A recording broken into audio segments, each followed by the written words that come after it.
Alright, well here's the update on the snapper now that I let my battery charge a little bit.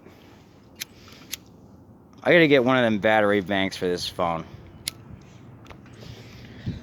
It runs fine, but if I go to put it up on my ramps, it does stall. It stalls out going up the ramps.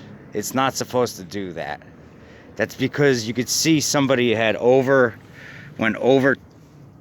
tightened that main jet and it was all chewed. I put a new main jet in and it runs perfect at level like this, and you can even go like, you know, this much and it's fine, which is about as much as you would go anyway while doing snow. But if you go like this to go up ramps, it stalls out.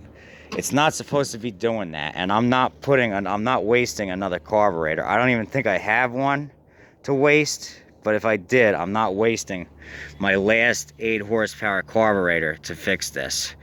If I poured out the engine, maybe. But as it is, if I'm selling it as it is, like it's as a $200 machine and it throws snow like it's supposed to, that's the way it's going. It died on me, but like I said, I put a new needle screw in there that was not all chewed up on the end. I cleaned out the external atmospheric vent. I cleaned the whole thing out, and it runs decently. It still runs a little bit off adjustment because somebody had did that. They over adjusted this main screw and it probably did some damage to it. So now you've got to kind of over compensate to adjust it. But like, I'll run it real quick and show. It runs perfect. It's just it can't be doing that when you're on an incline. You can't have that.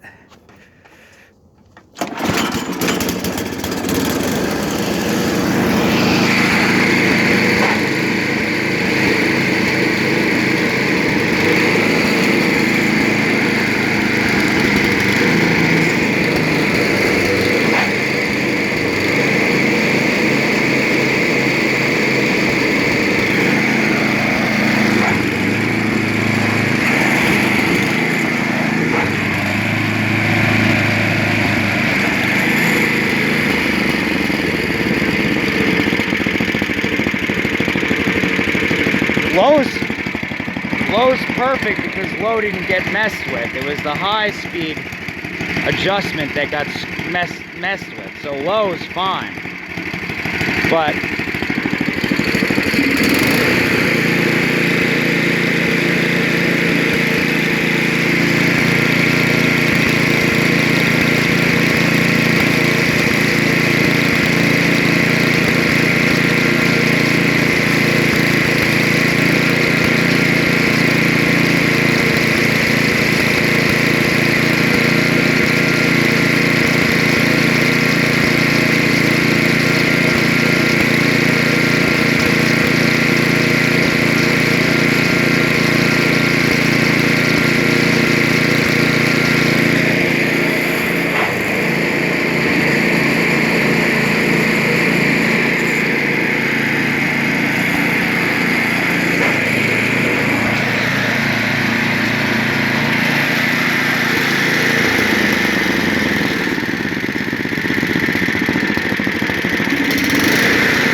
see, right there, you go that far and it stalls out.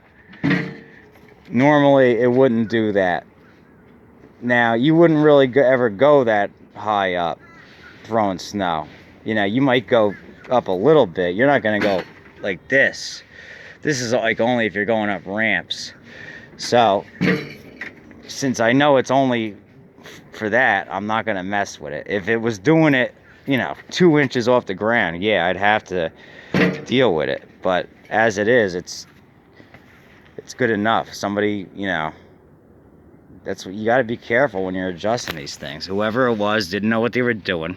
They took a screwdriver, they over tightened that screw, and they chewed the crap out of the tip of it, and it ate what it adjusts into, and that's it. Once it did that, it ruined the carburetor. Not ruined it, it's ruined, because it'll never work perfectly on an incline. It runs decent at level ground, but you'll never be able to run this thing, you know, on an angle, unless I put another carburetor on there. And the aftermarket ones are shit anyway, and I have a few OEM ones that I messed up. If I go trying to stick one of them on, they're just gonna run like crap. So we're gonna leave it as it is. All right, I'm either gonna get that auger welded, put this on for a quick 200, or I'm gonna start parting it out. Even the engine too. If I go to sell that engine, the person who buys it's not gonna buy it and then try to hold it up on an angle to run it, so it's not gonna stall on them. You know what I mean? It's still a $150 engine. That's still a $50 auger. That one repaired is still a $50 auger. That impeller in there, I think, is like a $60 part. The rims and tires are like $40.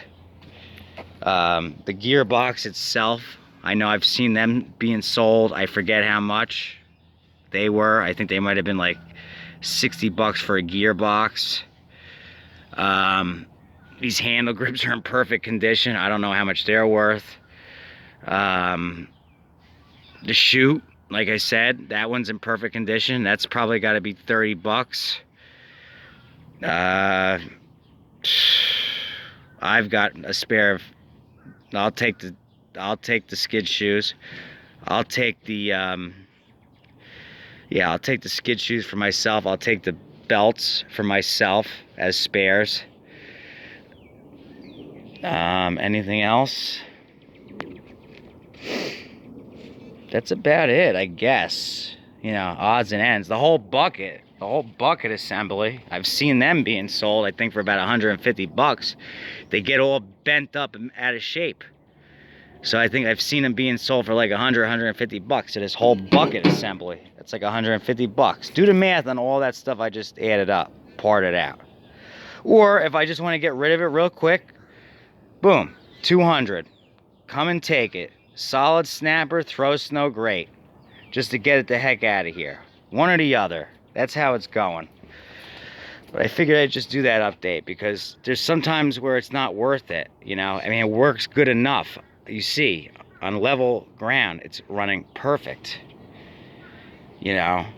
So it's a shame to waste another carburetor when I almost pretty much don't have any left to waste in a situation like that. You know what I mean? Is it wrong? Who's gonna throw snow and have the thing hanging up in the air like that? You don't really do that. You know what I mean? So no, and also as an engine, if I sell it just as an engine, what is it gonna go on? What is it? Most stuff stays stationary and flat, and it doesn't get put way up in the air like that, so it should be fine, you know. Otherwise I would worry about it more. But you know, I mean, if anybody really wanted to, they could get an aftermarket carburetor or an OEM one. I forget how much the OEM ones, I think the 8 horsepower and 10 horsepower OEM ones are cheaper. I think they're like 60, about 60, 55, 60. You know, you try to get like a 7 horsepower one, those ones are even hot. They're up higher. Or you can buy the cheap ones. You can buy them as cheap as like 15 bucks. You can buy one for 30 bucks. You can buy one for like, you know, those are the cheap ones. But like I said, I wouldn't buy a cheap one because they don't ever run right. So that's close enough for what needs to be done here. So, engine's good to go. I'm going to bend this auger back right now so that it'll be ready to be welded. Take this wrong bolt out, put a correct shear bolt in, and have this thing ready to be welded. And that's the last thing I'm going to do.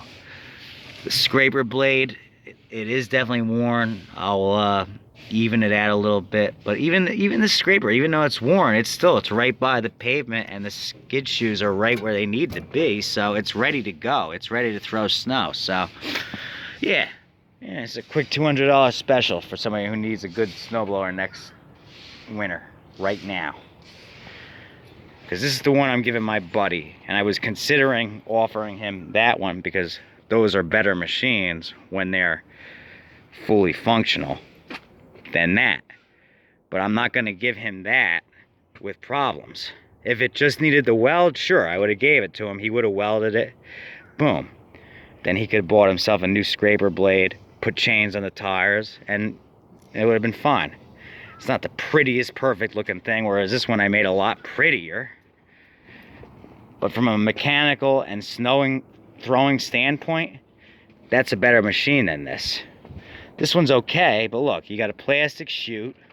This is the cheap plastic that gets all, cockeyed and cracks. That's the good quality long one. And just the way the buckets are built better. And I've already been over that. He has one. It's a 5 horsepower 24 wide. It has a taller metal chute. It can be swapped. The one thing we're going to do when we trade is I'm going to let him take the metal chute and put it on this machine, and we're going to put this plastic chute on that machine when I go to sell it for him. It's a favor because he always does welding for me, and that's that. So that's the situation with the snapper. Alright guys, thanks for watching.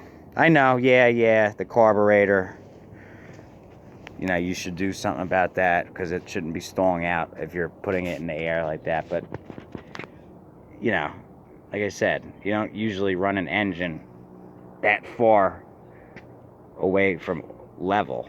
And the only time you would really is going up ramps. So, it'll do. Thanks for watching.